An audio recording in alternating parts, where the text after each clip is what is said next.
What's going on, everyone? So this is part 2 of our hip mobility series with the kettlebell.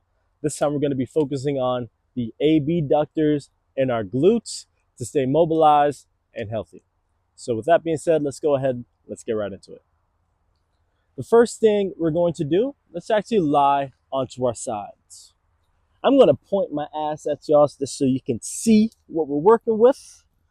We're working a lot with the kettlebell here, so I want to show off the gains, From here, let's actually bring the kettlebell over on top of the side of our hip here.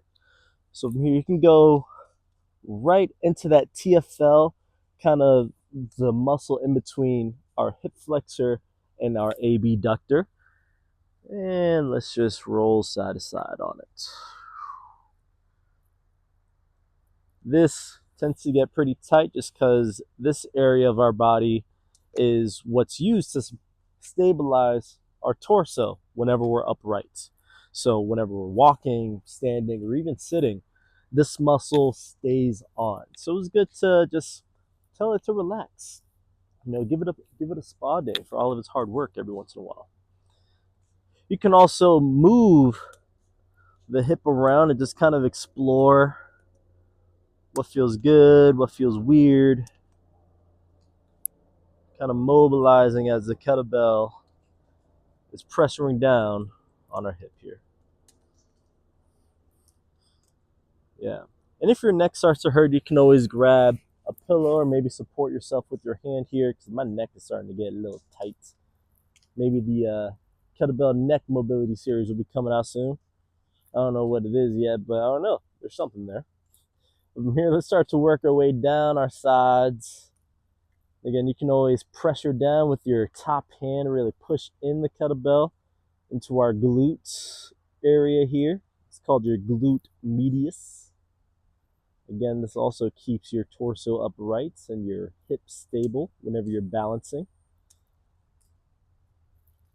Again, let's find our tight spot here. Let's hold it for 2 to 4 breaths here. Let's take a big breath in. Exhale, release. Inhale. Exhale, let it go. 2 more times. Inhale. Exhale, relax. Allow gravity to take control. Inhale. And exhale. Beautiful. Let's go ahead. Let's do the other side. Point the knees over to the other side and bring the kettlebell over to our other hip. And again, starting in that TFL area, you can place your hand here. How we doing? It's a nice, sexy pose. Again, we're just going side to side, up and down. You can get the corner of the kettlebell into that spot. Again, maybe if you find a trigger point, you can also move the hip up and down, all around. You heard that hip crack. Nice.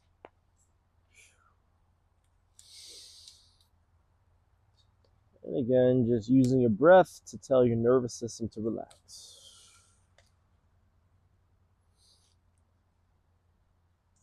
Start to move our way into that glute med, a little bit behind the hip, right below our hip bone.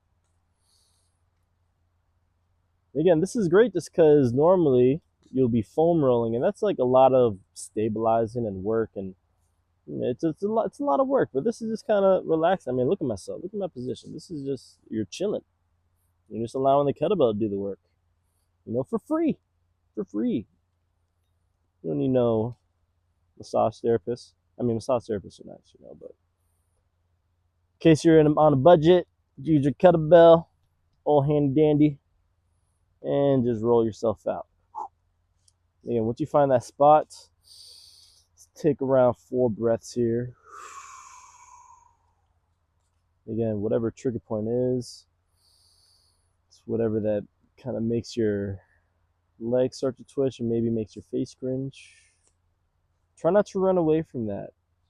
kind of explore what that feels like. Allow the pressure of the kettlebell to weigh in. Let's take 2 more breaths here. Inhale. Exhale. Inhale. And exhale. Wonderful. Let's go ahead. Let's find our way back. Oh, that already feels nice. So that was step 1. On to step 2. Let's find our way into a 90-90 position. So I'm going to bend my left knee in front of you guys and my right knee to the back. And let's bring the kettlebell to the outside of our left knee. From here, how this is going to work. I feel a burp coming. Never mind. All right, come out later. From here, let's go ahead. We're going to place the kettlebell on its side, and we're actually going to use the handle and kind of shimmy it on over to our side and reach away from our hips here. Try to bring that opposite shoulder down. This is my right shoulder. Should feel already a nice stretch into that glute area, almost like a pigeon pose. From here, let's all take a big breath in. Exhale, relax even deeper. Maybe you can push the kettlebell further away and holding on to the handle.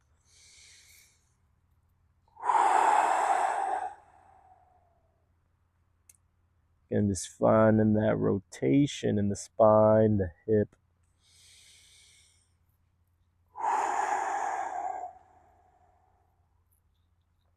Good. From here, I'm going to add another cue. With this right hand, we're actually going to try to pull the kettlebell back, but then our left hand is going to stabilize and push away, creating that counter twisting pressure. So from here, we're going to take 4 breaths. Inhale. Exhale, press and pull. And maybe bridge this left knee down as hard as you can. Big breath in. Exhale, press and pull, press the knee down. Inhale. Exhale again. Another breath in. Exhale, press and pull, drive the knee. One more time for good measure. Inhale. Exhale, squeeze, drive, press, pull. And relax. Whew. Nice. That kind of gets into the spine a little bit. Cool. Let's go ahead. Let's do the other side. My right knee is going to come forward. Left knee is going to go back. Now I'm going to place this kettlebell over to the other side. Again, once you're ready, we're going to bring this left hand across and push away from our body here. That way this kettlebell acts as an anchor. And from here, go ahead, take a breath in. Exhale, just relax. Allow the gravity to sink down. Allowing your chest to open to the sky, working on that rotation. Inhale. Exhale. Another breath in. And breath out. Good. Let's get into that press and pull action. I'm going to try to pull with my left hand and press away with my right. And as I'm doing so, I'm going to drive my right knee into the ground with each and every exhale. So from here, let's all take a big breath in. Exhale, drive the knee down, press and pull away, creating that counter pressure. Inhale. Exhale, drive and push away. Inhale. Exhale. 2 more times. Inhale. Exhale. Last one. Inhale. Exhale. Press, pull, push, and relax. Nice. So that was still technically step 2, getting into step 3, which is strengthening the tissue. Let's go ahead. Let's work our way over to the other side. Same position. 90-90 seated position. And this time, let's go ahead. We're going to grab the kettlebell up to our chest. And from here, you guys may have seen this before. What we're going to do, we're just going to sit the hips back, poke the chest forward, and then drive that knee down. Squeeze glutes nice and tight. Again, let's do like around 6 reps here. Inhale, sit it back first, almost like a hinge. Bringing that chest to the ground almost. And exhale, as soon as you feel the tap, drive the glutes up. Inhale, sit it back. Exhale and drive. 3 more times. Inhale, sit it back. Exhale and drive. 1 more time. Inhale and exhale. Let's do 1 more for good measure. Why not? Inhale. Exhale. Good. Go ahead. Bring the kettlebell down. Go ahead and switch sides. Windshield wipe the knees over. Now we're going to work on our right leg. From here, pull the kettlebell up. You can grab it at the globe or at the handles. I find this position more comfortable. From here, sit the hips back. Pull the chest forward. Inhale. Exhale, drive and squeeze. Inhale, sit it back. Let's find your way to that forward fold almost. Exhale, drive. Lengthening and strengthening at the same time. Inhale, sit it back. Exhale, as soon as you feel the tap, drive it up. 3 more times. Inhale. Exhale, tap, and go. Inhale, sit it back. Exhale, tap, and go. 1 more time. Inhale. And exhale. Drive. Woo! Nice. So that, my friends, well, I'm already feeling a little bit more open in our hips and even into this position. That was working the 3-step process of softening, lengthening, and strengthening our abductors and our glutes. There was the burp. So that was part 2 of our hip mobility sequence. We got 1 more part here. Go ahead and stick around, follow along, and stay curious.